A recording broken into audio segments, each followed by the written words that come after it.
Saludos amigos, me da mucha alegría poder compartir con ustedes la clase de hoy.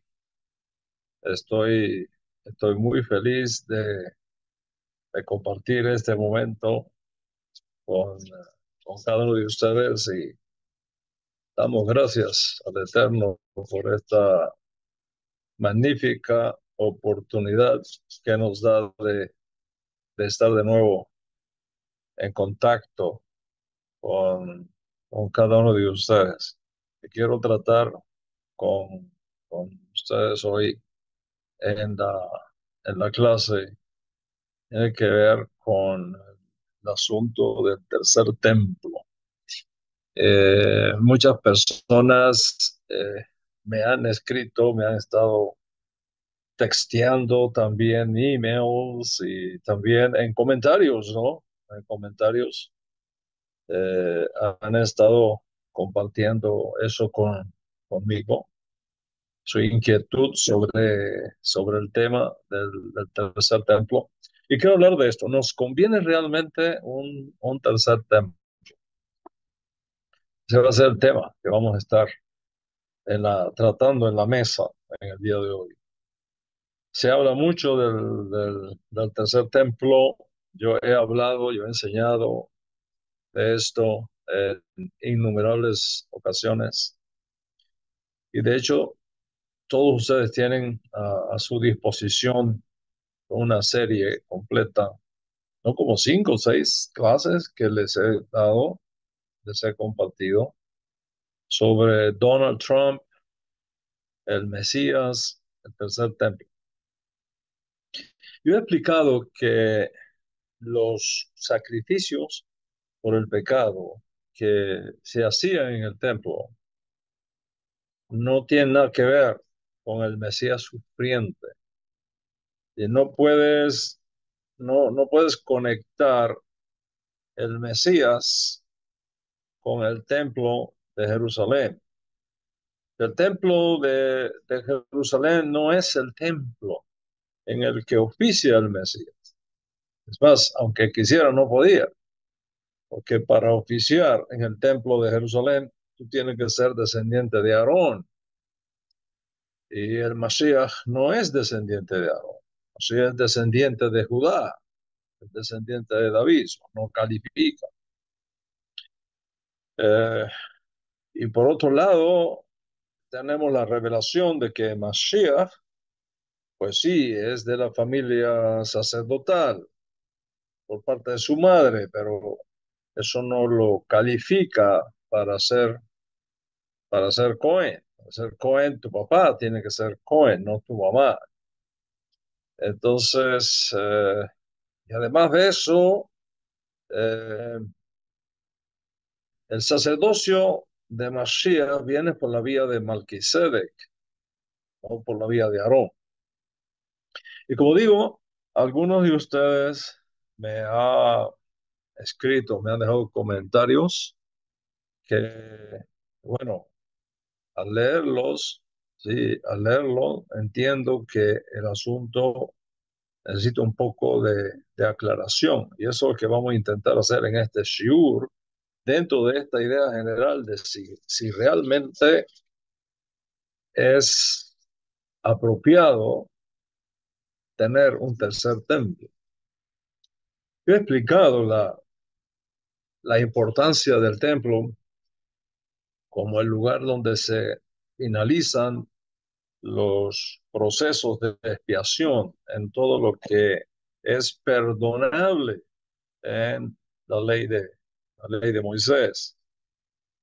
Y pues teológicamente hablando, no necesitamos a Mashiach para el perdón de los pecados que Dios expía por medio de los sacrificios del templo. Pero sí necesitamos a Mashiach para la expiación de los pecados que no son expiables en el templo. O sea, la una cosa no tiene nada que ver con la otra. Y es aquí donde muchos se confunden, porque cuando escuchan que por medio de Mashiach nos son perdonados todos los pecados, pues interpretan pecado ah, a la luz de la teología cristiana o a la luz de la teología católica, no a la luz de la cultura bíblica, no a la luz de la teología bíblica. Son dos cosas diferentes. Hashem estableció todo un sistema de sacrificios por los pecados que funcionan perfectamente estando presente el templo. Y antes de venir Mashiach, cuando el templo estaba en pie, si una persona pecaba pecados que no eran de pena capital, que no eran de la categoría de Peshao, Shaí, pues tenían eh, una solución a eso. Ellos podían traer un sacrificio por su pecado, una ofrenda de animal o vegetal para expiar sus pecados. Y probada su intención de arrepentimiento y efectuar el sacrificio sustituto, pues el sacerdote de turno lo absolvía de su pecado y su culpa era removida. Y Hashem respetó eso. Hashem está detrás de ese sacrificio, porque él mismo fue quien lo instituyó. Entonces, a, tenemos que aprender a respetar las instituciones divinamente ordenadas y no pensar que el Mesías vino para quitar la ley, para quitar el templo, para abolir los sacrificios del templo. No es así. Muchos creyentes, por supuesto, que no han sido formados en la teología judía, tienen, tienen serios problemas con esto. Y yo los comprendo, porque no tienen la información teológica hebraica. Y cuando sin esa formación teológica, por ejemplo, leen la carta de Pablo, digamos, la carta de Pablo a los Gálatas, por ejemplo, y escuchan a Pablo decir, por las obras de la ley nadie será justificado, pues meten todo ahí adentro, ¿no? En ese mismo bolso, meten todo allá adentro. Ignorando que esa frase, las obras de la ley, eran un término rabínico para hablar de una actitud contraria a la ley e inaceptable para Dios. Pero Rabino Shaul, el apóstol, hace una distinción sustancial, fundamental, entre las obras de la ley y la obediencia a la ley. Son dos cosas diferentes. En ninguna carta apostólica, mucho menos en las de Rabino Saúl de Tarso, las cartas del apóstol Pablo, vas a encontrar algún texto que diga que por la obediencia a la ley nadie será justificado. Pablo nunca dijo eso, nunca, en ningún lugar lo dijo. Lo que él dijo es por las obras de la ley. Eso es otra cosa. Las obras de la ley no es Moisés. Las obras de la ley no es la ley de Moisés. Es otra cosa. La obediencia a la ley es parte de la teología bíblica, es parte de la teología apostólica. De hecho, Pablo dijo, lo puedes mirar tú mismo en la carta a los Romanos, capítulo 2. Pablo dice, no son, preste mucha atención, lo dice Rabino Saúl. Rabino Saúl dice, no son los oidores de la ley, no son los oidores de la ley los que serán justificados, serán los hacedores de la ley los que serán justificados. Eso es lo que dice Ra's Shaul. Ra's Shaul dice, los hacedores de la ley serán justificados. ¿En qué nivel de justificación? En la justicia que viene por la ley, que es totalmente aparte de la justicia que viene a través de el Mesías. Otra cosa, otro tipo de justicia. No podemos confundir las cosas acá. Sí, los hacedores de la ley serán justificados en todo aquello que la ley de Moisés puede justificar. Nada que ver con las obras de la ley, que es otra cosa totalmente diferente. Muchos creyentes, entonces, pues citan a Pablo diciendo que la ley, por ejemplo, es el ayo, el cuidador, el doctor, el pedagogo, el, el maestro casero, ¿no? Que atiende al niño, que prácticamente lo entretiene hasta que llegue el especialista, hasta que llegue el experto. Y entonces, a partir de ahí, el experto es quien lo instruye. Pues el experto es el Mashiach, por supuesto, ¿no? El experto es el Mashiach en esa alegoría. Por tanto, lógicamente, según esta perspectiva, llegado el Mesías, ya no estamos bajo ayo, interpretando eso como significando que ya Moisés no vale, que ya Moisés no sirve, que ya pasó de moda, que expiró. La medicina está expirada, caducó.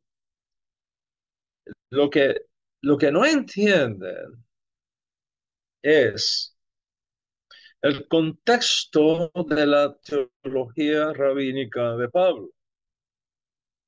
La ley es el ayo, ciertamente, ¿no? El que cuida, el que protege, hasta que llegue el Mashiach que remueve por sus méritos los pecados que no puede remover el ayo. ¿Lo ves? Que no puede remover Moisés. Pero eso no significa que no se requiera más a Moisés. Para nada significa eso. El ayo te enseña a sumar, te enseña a restar, te enseña a multiplicar, por ejemplo, usando esa misma alegoría, ¿no? Pues ya luego cuando tú creces, cuando tú subes de grado, vas a empezar a aprender cálculo matemático, una ecuación de 0 a pi, por ejemplo, vas a aprender física cuántica. Pues significa eso que ya no requiere sumar, ni restar, ni multiplicar. No, sumar, restar y multiplicar te van a seguir todos los días de tu vida aquí en esta tierra. Por supuesto que no. Nada que ver una cosa con la otra. ¿Por qué? Pues son dos mundos diferentes. Eso es lo que tenemos que tener en nuestra cabecita, que son dos mundos diferentes, dos mundos paralelos, ¿sí? Dos mundos paralelos, que si tú no los tienes en cuenta, te confundes con todo esto y entonces se corre el peligro de tirar la cuna con el bebé adentro, lo aleno. Lo mismo en la carta a los hebreos. Muchos creyentes, por ejemplo, citan a Hebreo cuando dice más o menos algo como esto, ¿no? Pues nada perfeccionó la ley. Sí, pues nada perfeccionó la ley. Y fustigando de esa manera el templo, el judaísmo, la ley, Moisés. Por supuesto que, que totalmente fuera de lugar, totalmente fuera de lugar. Se está hablando aquí de la perfección que va a resultar cuando los pecados que la ley no puede perdonar sean perdonados. De eso es que se está hablando. Sí, el autor de los Hebreos está comparando la eficacia de la ley de Moisés para la entrada al mundo por venir. que es lógicamente totalmente nula. La ley de Moisés no sirve para eso, para nada. Sí, la ley de Moisés no está diseñada para llevarte al mundo por venir. La ley de Moisés está diseñada para esta edad presente, donde domina el Yeser Hará, la mala inclinación. Por eso que Rabino Shaul lo dijo claramente, la ley está diseñada para corregir el Yeser Hará. La ley está diseñada para el rasha, para el malvado, para el pecador. Pero nosotros sabemos, dice Rabino Shaul, que la ley es buena si uno la usa legítimamente. Conociendo esto, dice Shaul, que la ley no es para el justo, sino para los transgresores. La ley no es para los justos. No he venido a llamar a los justos. Los, los justos no tienen necesidad de médicos, son los enfermos. Conociendo primeramente esto, que la ley está diseñada para los transgresores, no para los justos, está diseñada para los transgresores, para los desobedientes, para los impíos, para los pecadores, para los irreverentes, para los profanos, para los marricidas, para los patricidas, para los fornicarios, para los sodomitas, para los secuestradores, para los mentirosos, para los perjuros. Está diseñada para cuanto todo se oponga a lo que Dios llama bueno y Dios llama malo. Entonces, mientras tengamos de este tipo de situación en esta edad presente, necesitamos la ley de Moisés. Es obvio que la necesitamos, la ley de Moisés. Y no solo necesitamos la ley de Moisés, la necesitamos con todas las adaptaciones del caso. Porque si Pablo viviera hoy, te aseguro que la lista que él menciona ahí sería 2 veces, 3 veces mucho más larga, como están las cosas hoy día. El día que ya no tengamos más en este mundo, miren mis amigos, ponerlo fácil, el día que ya no tengamos más en este mundo ni perjuros, ni secuestradores, ni corruptos, ni blasfemos, ni profanos, ni pedófilos, ni parricidas, ni magnicidas, Baruch Hashem.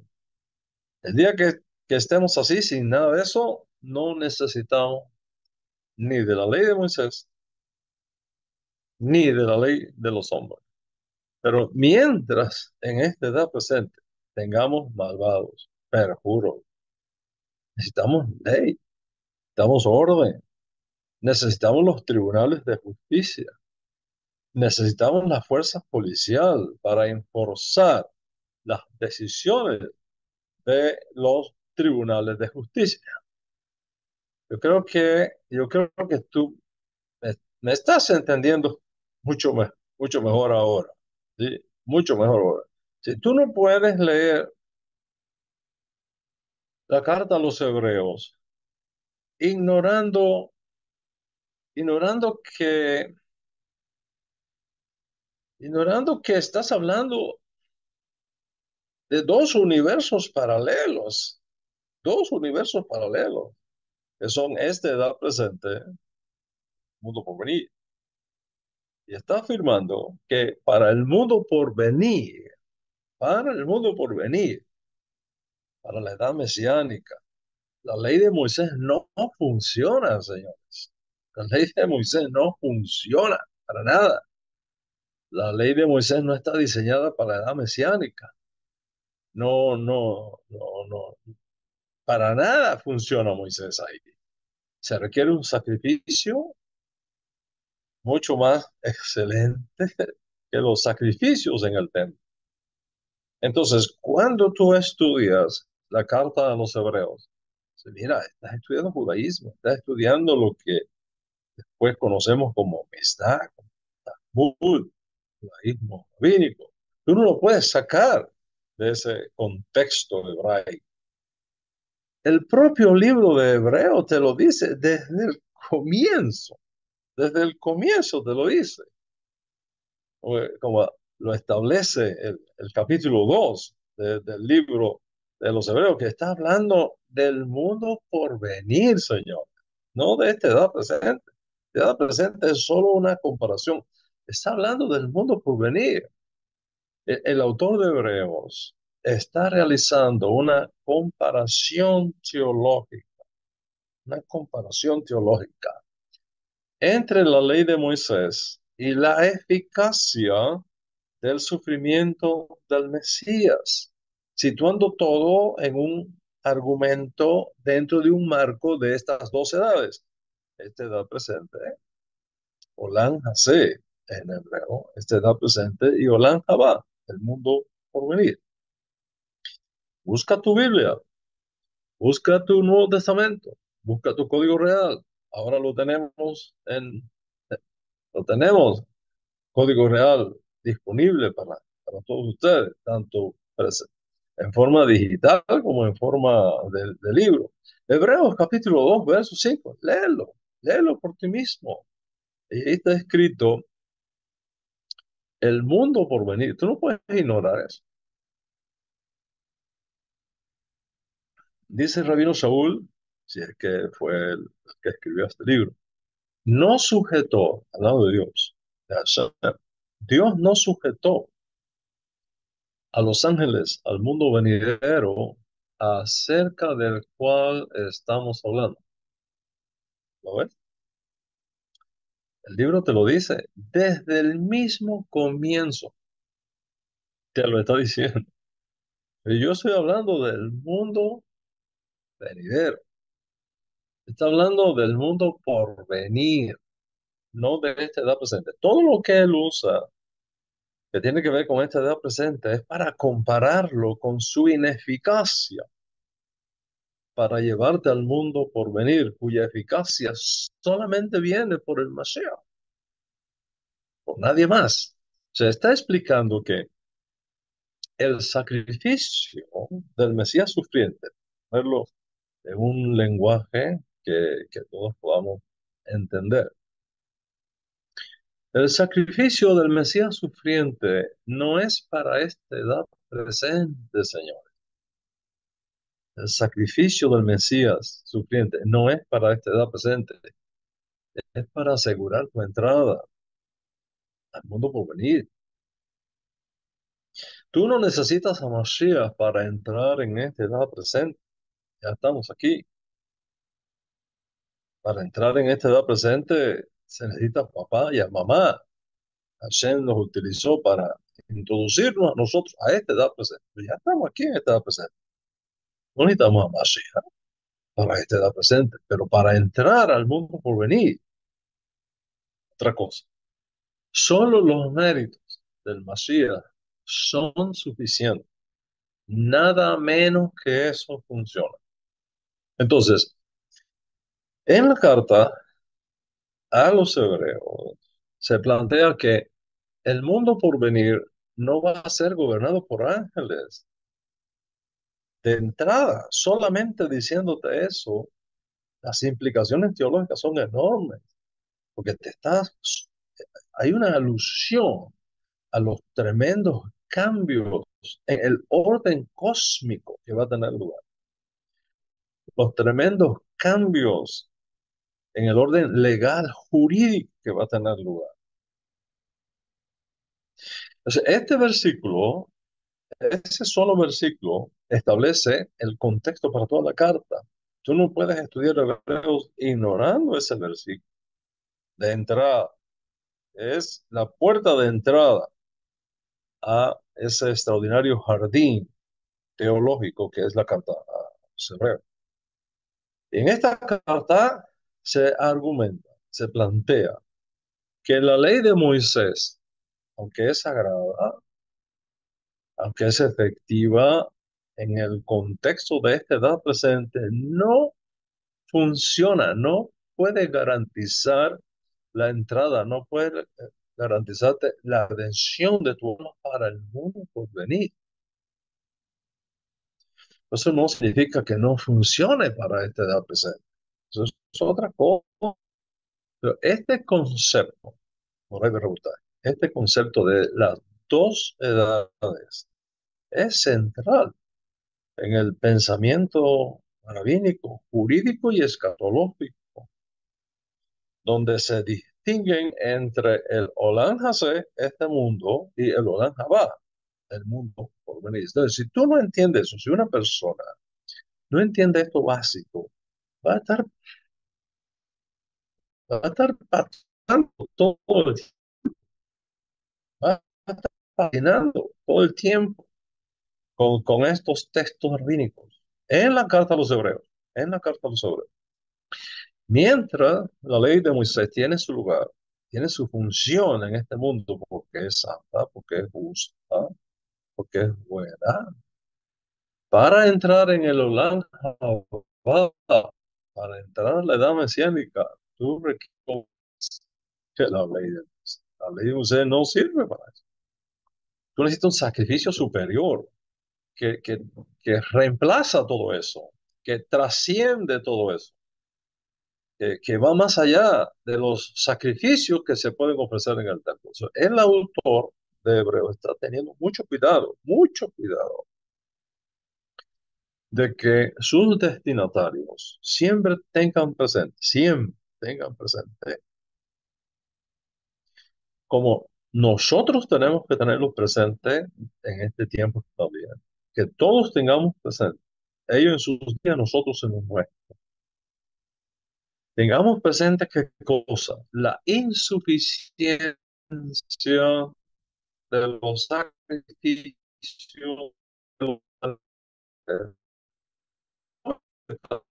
para alcanzar una expiación en la ley de Moisés. Mashiach es el mediador de una nueva alianza.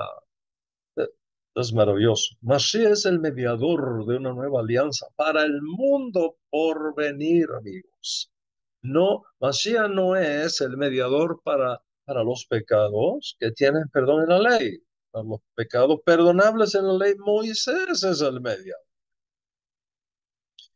Para los pecados que no tienen perdón en la ley de Moisés, que son precisamente esos pecados los que te impiden tu entrada al mundo por venir. Moisés no tiene nada que hacer aquí. Nuestro querido Moshe Rabeno no funciona aquí. Solo Mashiach, solo Mashiach, el mediador del nuevo pacto. Solo Mashiach. Entonces, cuando dice nuevo pacto, ha dado por viejo al primero, quítalo uno y pone lo otro, nada tiene que ver con Moisés. Nada tiene que ver con Moisés. Tiene que ver con el hecho de que esta edad presente es temporal, pasajera. Y por tanto, la ley es pasajera también, en cuanto solo es operativa para esta edad presente, mientras que la fuente de expiación que tenemos por medio del Mesías sufriente te proyecta al mundo por venir, cuyo reino mesiánico no tendrá fin. Entonces, tú no puedes tomar lo atemporal e interpretarlo como si fuera lo temporal. Y tú no puedes tomar lo temporal y asociarlo como si fuera lo atemporal. No puedes hacer eso. ¿Por qué? Porque si tú haces eso, tuerces las escrituras, dañas todo el sistema de expiación diseñado por hacer. Pero tú tienes que tomar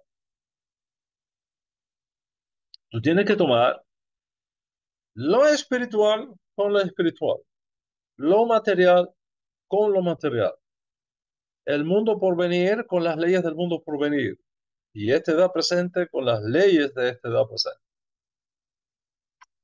Entonces, ¿por qué el sacrificio de Mashiach? ¿Por qué el sacrificio de Mashiach es, es mucho más excelente. ¿Por qué el sacrificio de Mashiach es mucho más excelente? Lógicamente, no porque la ley sea defectuosa, no porque la ley sea impura, lo aleno, la ley es santa, ya lo ha dicho Rabbi Saúl, la ley es santa, la ley es justa, la ley es buena. Viene de Dios mismo nos la dio. El asunto no es que la ley sea defectuosa, porque la ley del Eterno es perfecta, que convierte el alma. El asunto, mis amigos, es que la ley de Moisés no está diseñada para que tú entres al mundo por venir. Quita eso de tu cabeza. La ley de Moisés no está diseñada para tu entrada al mundo por venir. Si así fuese, no necesitábamos Masías. Tan simple como eso. Entonces, el tercer templo, ¿sí? Y ahora entramos en el tema propiamente dicho, en este contexto, ¿no? Introductorio. Sí, el tercer templo no está diseñado para que sus sacrificios te lleven al mundo por venir. No es así. La ley de Mashiach es la que funciona para tu entrada al mundo por venir.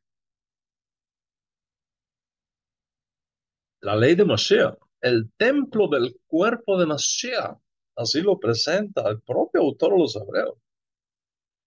Su cuerpo mismo es el templo, eso es lo que funciona alegóricamente para el mundo por venir. Pero mis amigos, Moisés no fue ni es un error de Dios. ¿Vale? No. Solo que está diseñado para un propósito diferente en el contexto de esta edad presente, mientras que Mashiach está diseñado en el contexto del mundo por venir. Por eso es que Jesús mismo dice, oye, mi reino no es de este mundo. Toma, mi reino no es de este mundo. Es decir, no es para esta edad presente. ¿Cuántas veces vino a buscarlo, a hacerlo reyes? Salió huyendo, escondiéndose. O sanaba a la gente, hacía milagros típicos de Mashiach ben David. Decía la gente, cállense, no se lo digan a nadie. Vivía escondiendo esa identidad todo el tiempo. Mi reino no es de este mundo, no es para esta edad presente. Oye, maestro, está dando una clase. Maestro, dile a mi hermano que parte una siete. En este momento, a mí no me ha visto nadie para ser juez de esta edad presente. No, un momento. Un momento. Mashiach, mi reino no es de este mundo. No es para esta edad presente.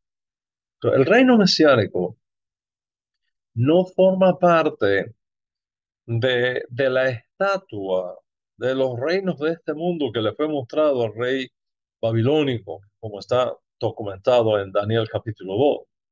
El oro, la plata, el bronce, un poco más abajo, eh, el hierro, y más abajo todavía, una mezcla ahí de barro con hierro, y, y, y no podemos, no podemos poner a Mashiach más abajo de eso.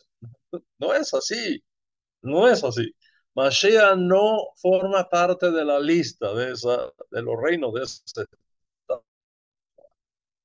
Pues esos son los reinos de este mundo. Mashiach no pertenece a eso. Mashiach no es uno más de la lista. No es un reino de arena barata allá abajo, después de los pies de barro y de hierro. No es así. Todo esto es de esta edad presente. El reino de Mashiach no forma parte de esa lista. No es de este mundo. Siguiendo la visión de Daniel capítulo 2, esa piedra que fue cortada no por mano humana, sino por mano divina, antropomórficamente hablando, que viene del cielo como un rayo, como un meteorito cayendo, que golpea la imagen y la derriba, y después, cuando esa piedra cae a tierra, ella se convierte en una montaña gigantesca que llena toda la tierra. Ese es el reino para el cual Mashiach ha sido escogido para reinar. Una monarquía davídica, pero para la edad mesiánica. no para esta edad presente, limitada, corta, como tú y yo la conocemos ahora.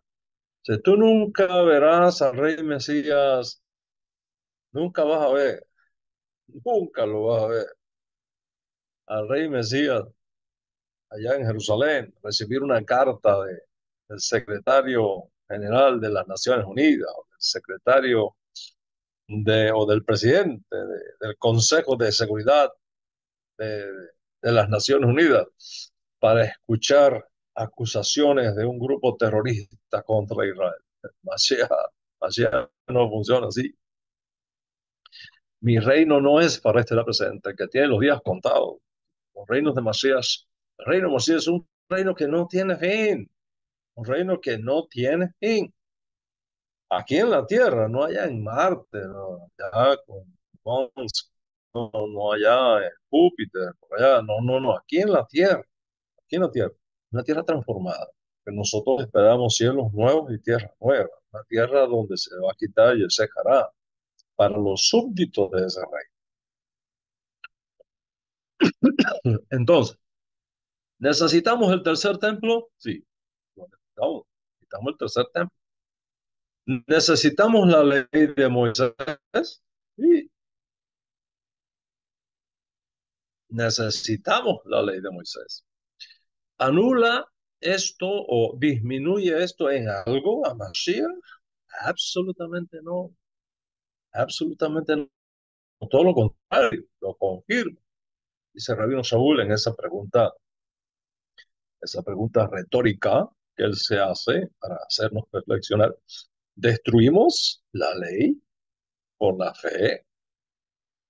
De ninguna manera, de ninguna manera. Todo lo contrario, confirmamos la ley. Entonces, aclarado esto, al menos yo pienso que lo haya aclarado un poco. La pregunta es, ¿qué tan factible es que tengamos el tercer templo? ¿Qué tan factible es que tengamos el tercer templo? Le voy a ser sincero, totalmente sincero, como siempre soy. Personalmente, no creo que estemos listos para un tercer templo. Yo sé que esto anda rodando por todas las redes sociales, los grandes escatólogos del tercer templo, el templo y aquí, por allá, el templo, por todos lados del templo. Pues yo personalmente no creo que estemos listos para un tercer templo. No listos ni siquiera en el poder para construirlo o de poder restaurar los sacrificios del templo, sino en otros sentidos mucho más profundos todavía. Bueno, primero, piensen esto. Si el templo tiene que ser construido en el mismo lugar donde estuvo el primer templo, en el mismo lugar donde estuvo el segundo templo, tenemos un serio problema de espacio aquí. Serio problema de espacio aquí. ¿Por qué? Porque al hablar del tercer templo, tú no puedes soslayar, tú no puedes llevarte por emociones. Tiene que ser muy lógico en esto. Al hablar del tercer templo, es fundamental abordar el tema del espacio donde va a ser construido el templo. No lo podemos construir en el aire, sino en el suelo, específicamente. ¿Sí? Y esto tiene que ser hecho, tiene que ser edificado. ¿Dónde estuvo el segundo templo? ¿Dónde estuvo el primer? No podemos construir el tercer templo en Tiberias. No podemos construir el tercer templo en Haifa. No podemos construir el tercer templo en Tel Aviv, mucho menos en Tel Aviv. No podemos construir el tercer templo en Eilat. Tiene que ser en Jerusalén, amigo. En Jerusalén. Tenemos a Jerusalén, sí, tenemos a Jerusalén. Solo que hay un problema. Y es que el sitio exacto, hasta donde ahora sabemos, el sitio exacto donde deben levantarse los pilares, tienen que ponerse los pilares para los cimientos del templo, monta el templo, Har Bayit. está actualmente ocupado. Ese es el problema, que está actualmente, ese lugar está actualmente ocupado. En lo que se conoce como la explanada del templo, se encuentran dos estructuras islámicas extremadamente importantes, políticamente importantes para el mundo musulmán, que es la cúpula de la roca y la mezquita Al-Aqsa al otro lado. La cúpula de la roca es ese edificio de cúpula dorada que ustedes ven ahí. La mayoría de las fotos sale eso, la cúpula de la roca y la mezquita Al-Aqsa. Y estas estructuras no solo son, de alguna manera, ¿no?, santuarios religiosos, representan un poco de identidad islámica con una sensibilidad política que de tocar eso crea una alergia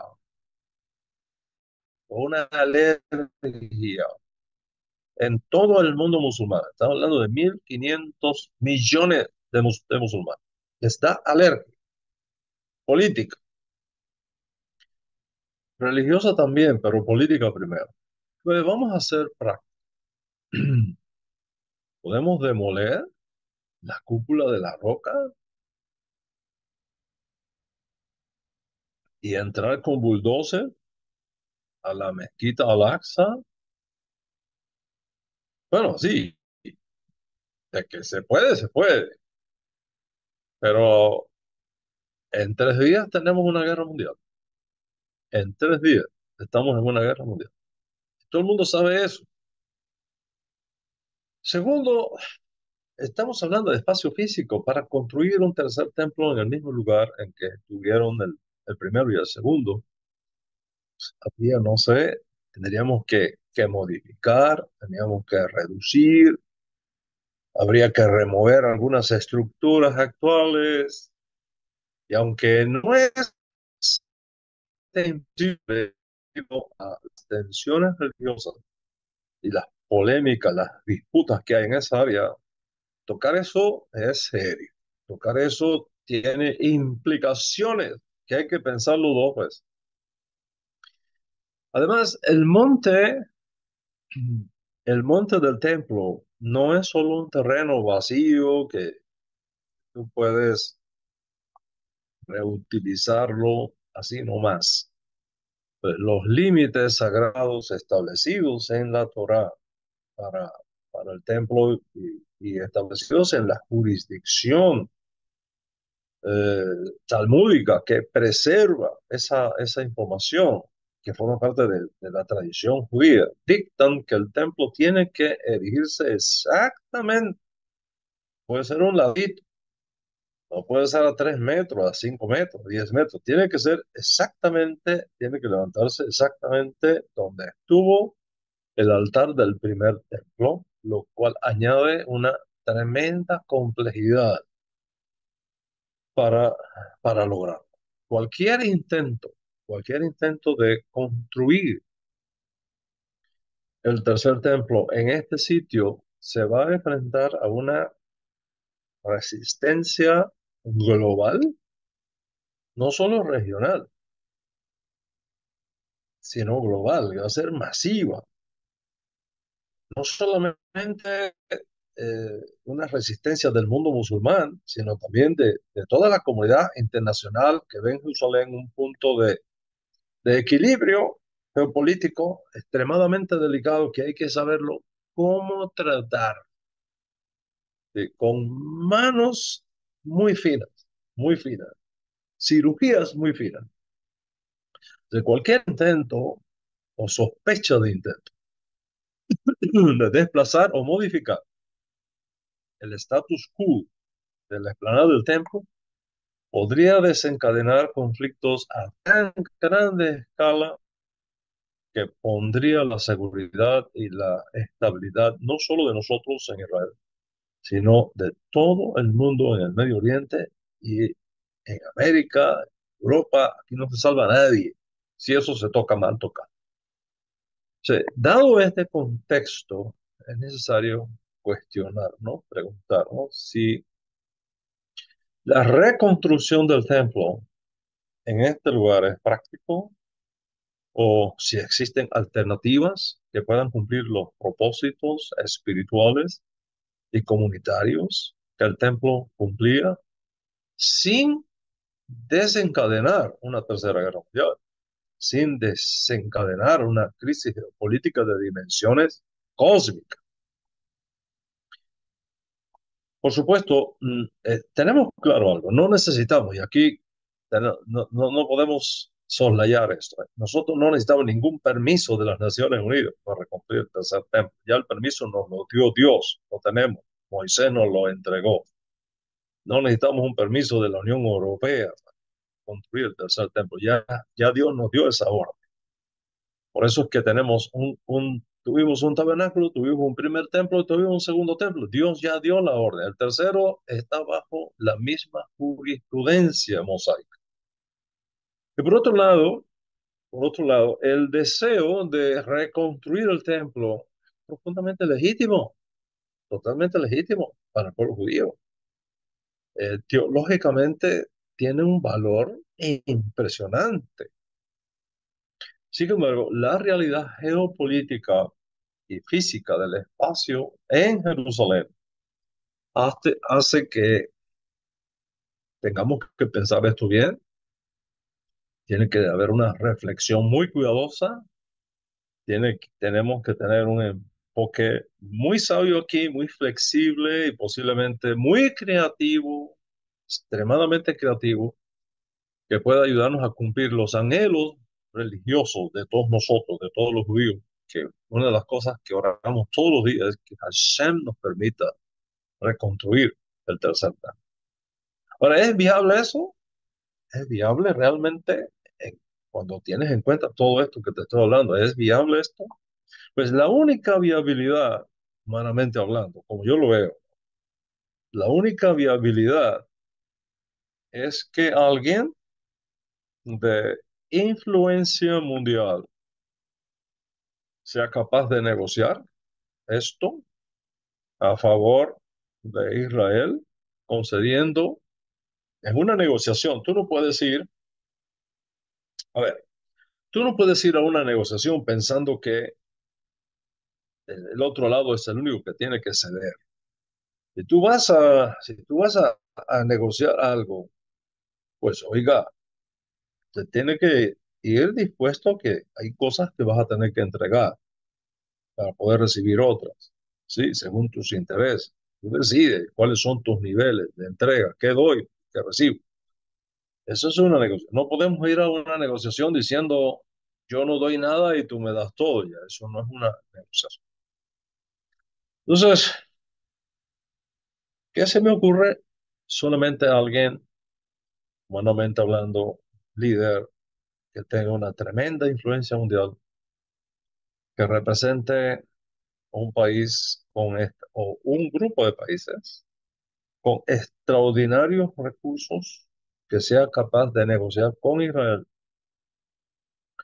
y con los árabes, entregándole a los árabes algo que sea extremadamente grande para ellos, más grande que la explanada del templo, que tenga para ellos más valor que la explanada del templo, que Israel haga concesiones y entonces los musulmanes estén dispuestos pacíficamente a entregarnos la explanada del templo para reconstruir allí el tercer templo y ellos disfrutar de eso otro que se les ofrece. Pues vamos a hacerles un califato para unificar a todos los grupos musulmanes, chiitas, sunitas, etcétera, en un solo califato. Es el sueño, ¿no? de nuestros primos, de nuestros parientes. O sea, ¿qué líder mundial puede o podría intentar negociar esto? Aquí está la cosa. Ahí está la cosa. ¿Qué líder mundial que tú y yo podamos conocer tendría la habilidad de negociar esto con los árabes por los judíos. Templo de Jerusalén, la construcción del tercer. Ese es el primer tema en cuanto a lo factible de un tercer templo. Ya ves la enorme complejidad que esto tiene. Segundo, si el templo tiene que oficiar los sacrificios por los pecados, ¿cómo hacer? Sí, la parte logística, ¿no? Seamos prácticos, ¿no? La parte logística de todo esto, ¿cómo hacer para tener tantos corderos, para tantos sacrificios? Piensa en esto, en el templo de Jerusalén, tanto el primero como el segundo, funcionaba como el centro de culto, era la vida religiosa de Israel, era el centro de gravedad, todo giraba alrededor del templo de Jerusalén. Y según la ley de Moisés, los sacrificios eran una parte integral de ese sistema religioso, incluyendo los sacrificios por los pecados, incluyendo las ofrendas de paz, incluyendo las ofrendas o la de holocaustos, de ofrenda de todo quemada, entre otros, entre otros. En aquellos tiempos, pues la población de Israel era mucho menor que la actual. La población judía era mucho menor que la que tenemos hoy día. Pues el número de sacrificios requeridos, pues, que era importante, de todos modos era manejable dentro de la economía, dentro del ambiente de aquella época. Pero en la actualidad, mis amigos, en la actualidad esto es serio. Si se considerara, vamos a suponer que lo primero se resolvió y se negoció y nos entregaron la plana del templo, a construir el templo. Ok, listo. Eso que es casi humanamente insuperable se dio. Hey, Baruch Hashem, pero tenemos ahora este otro problema logístico. Si nosotros consideramos la reconstrucción del tercer templo para restaurar los sacrificios como los describe la Torá, no como un museo. Un museo es otra cosa. Esa no es la idea. La idea es restaurar los sacrificios como lo describe la Torá. Pues, aquí vamos a tener un problema logístico masivo. Masivo. Primero, el suministro constante y suficiente de corderos y otros animales, ¿no? para el sacrificio. Con una población judía global de más de 15 millones de personas, ¿cómo podría satisfacerse la demanda de sacrificio sin comprometer la capacidad del templo para procesar todo eso? La sostenibilidad ambiental, los recursos económicos. Uno, uno de los principales problemas va a ser ese, la sostenibilidad, la sostenibilidad de, de los recursos ambientales. Pues la población judía actual, y nosotros tomamos, por ejemplo, la población judía actual, y vamos por lo mínimo, mínimo, mínimo, mínimo, asignando un solo cordero, un solo chivo, un solo toro por año, por persona, por persona, uno solo.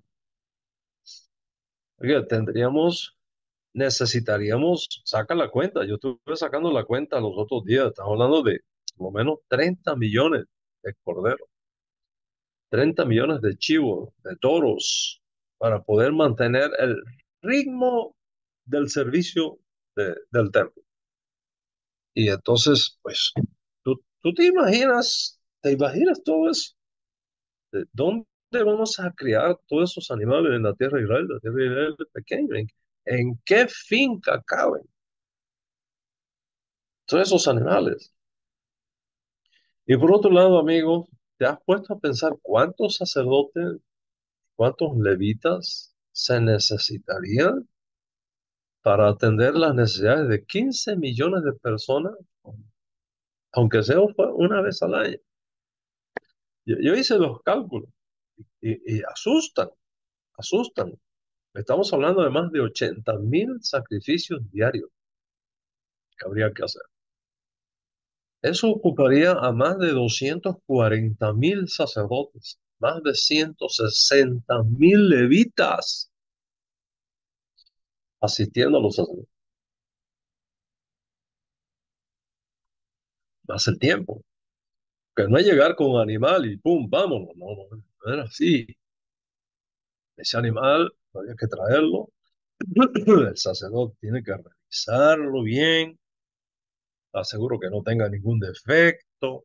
Hay un protocolo que hacer.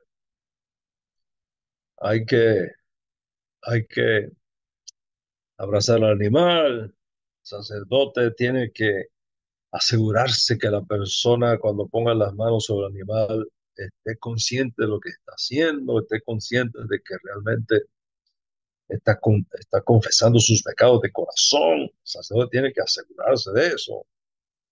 Después tiene que degollarlo en la parte norte, tiene que tomar la sangre, vertirla. Después es un protocolo.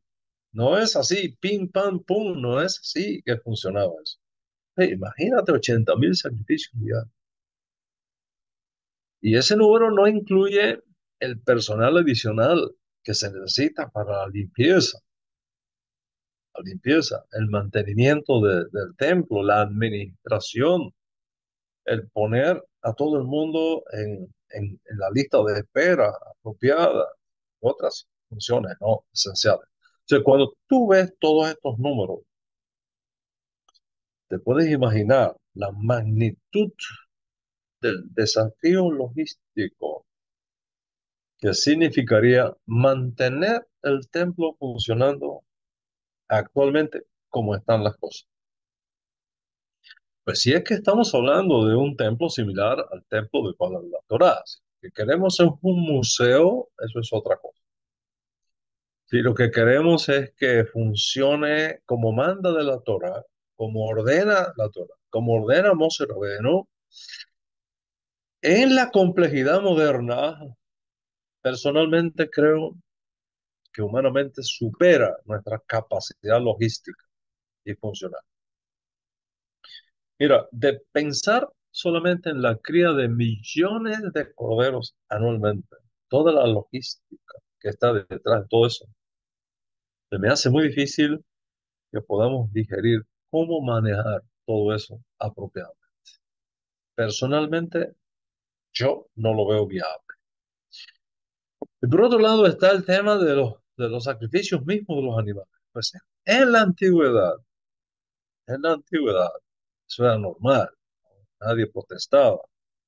El sacrificio de animales era parte del mundo cultural antiguo, un acto sagrado, parte de un servicio divino, es una conexión con Dios. Eso era antes, pero hoy día, en el mundo moderno, donde los derechos de los animales y la ética del trato humano a, a los seres vivos, a los animales, son temas candentes en el mundo hoy día. Moisés no se enfrentó a eso, nuestros profetas de antaño no se enfrentaron a esa realidad, nosotros sí tenemos esa realidad, son temas de mucha importancia. Entonces, la reintroducción de sacrificios humanos de entrada va a tener una resistencia significativa, importantísima en las naciones civilizadas del mundo, tanto dentro como fuera de la comunidad judía, porque el sacrificio ritual implicaría la muerte de miles de animales diariamente, lo que podría generar una crisis social para Israel a nivel internacional. O sea, la idea de sacrificar corderos, chivos, toros, vacas, palomitas, en masa, en esta cantidad que estamos hablando, incluso con el propósito específico de expiación religiosa, choca con los valores contemporáneos que tienen muchas naciones sobre el bienestar de los animales. Y ese conflicto social puede que haga en la práctica un punto insostenible para la política exterior de Israel. Me imagino que podrían tener los sacerdotes en Jerusalén y los levitas demandas, lluvias de demandas de muchas partes del mundo por la percepción que tendrían las naciones eh, con respecto a eso y que sería un serio problema para poder digerir diplomáticamente.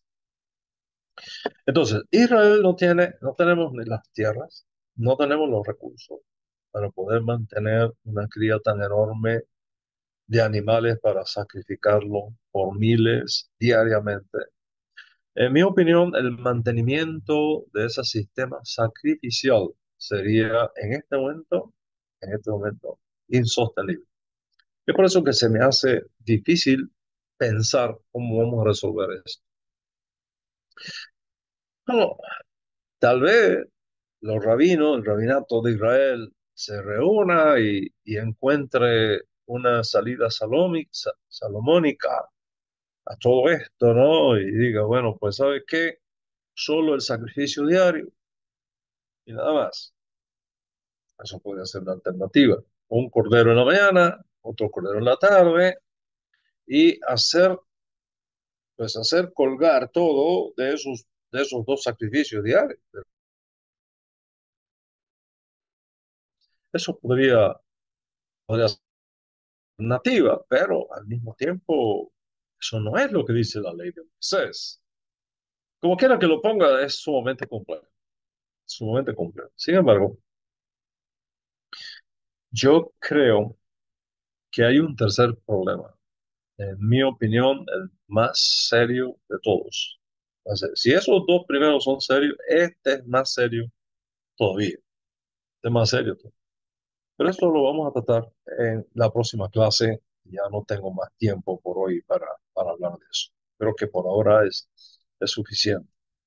Quiero pedirte de todo corazón que estudies esta clase, rumies esta clase, consúltalo con tu propia Biblia, verifica si estas cosas son así y entonces dale gracias a Hashem por revelarte todas estas cosas. Y no te quedes para ti solo con ellas, no te quedes solo para ti con ellas, compártela, haz clic ahí en compartir, haz clic en compartir.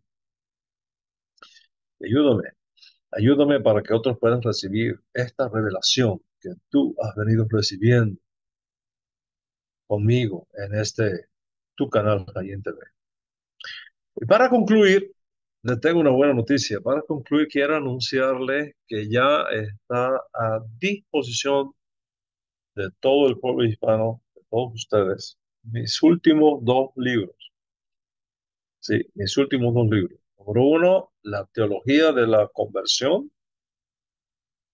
Es un libro que todos ustedes que están considerando seriamente el regreso a sus raíces hebreas, debe de leerse ese libro, Teología de la Conversión. Y un segundo libro que acaba de salir está sacadito del horno, libro que le he dedicado a mi hija por su bar mitzvah. Es una joya de conocimiento para los padres, cómo tratar con sus hijos en este tiempo de modernidad, temas que son tan importantes para ellos.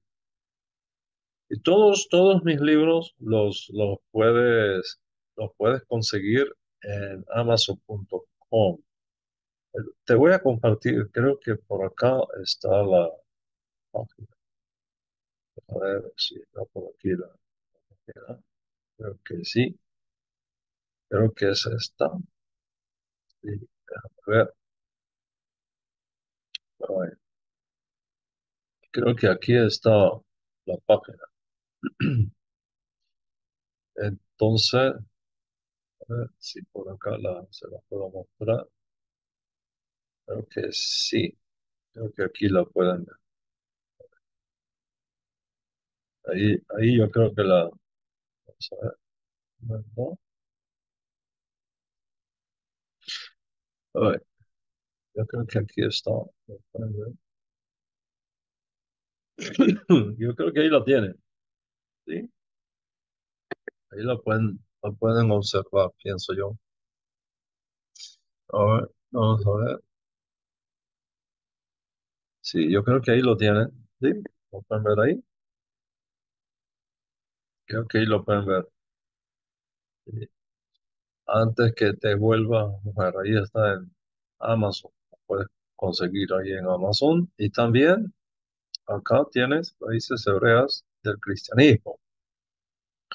Es un libro que yo escribí, uno de los libros más importantes que yo he escrito. Acaba de reproducirse también. Ahí lo puedes conseguir en amazon.com. Está disponible para ustedes. Les agradezco muchísimo que puedan comprar ese material educativo de alto nivel académico y espiritual y que forme parte de su biblioteca. Por mientras tanto, pues gracias a cada uno de ustedes por compartir con nosotros en el show de hoy. El Eterno les bendiga, les guarde. Será hasta nuestro próximo encuentro. Salón, salón. Salón, salón.